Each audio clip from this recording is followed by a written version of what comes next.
তো আপনাদের Facebook ID গোপনে কেউ চালাচ্ছে কিনা সেটা কিভাবে দেখবেন, চলুন ভিডিওটা দেখুন, তাহলে বুঝতে পারবেন আপনাদের ফেসবুক আইডি কেউ ইউজ করতেছে কিনা গোপনে। তো চলুন আমি মোবাইল স্ক্রিনে গিয়ে দেখাই। কিভাবে বুঝবেন আপনার ফেসবুক আইডি অন্য কেউ ইউজ করতেছে কিনা, সেটার জন্য আপনি আপনার প্রোফাইলে আসবেন। প্রোফাইলে যাওয়ার পরে এখানে উপরে সেটিংস আইকন দেখা যাচ্ছে, এখানে টাচ করে দিবেন। এখানে টাচ করার পরে পাসওয়ার্ড অ্যান্ড সিকিউরিটিতে টাচ করবেন। এখানে টাচ করার পর আপনি দেখতে পাচ্ছেন নিচে পাসওয়ার্ড অ্যান্ড সিকিউরিটি, এখানে টাচ করে দিবেন। এখানে টাচ করার পর আপনার এই যে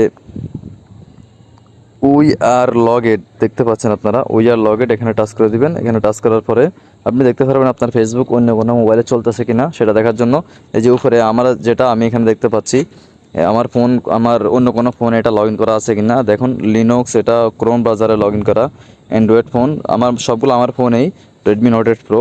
আরও বিভিন্ন আছে দেখুন, রেডমি নোট 8 প্রো আমার ফোন কেউ ইউজ করলে, সেটা যদি কেউ ইউজ করে থাকে সেক্ষেত্রে আপনি যে কাজটা করবেন, সিলেক্ট ডিভাইস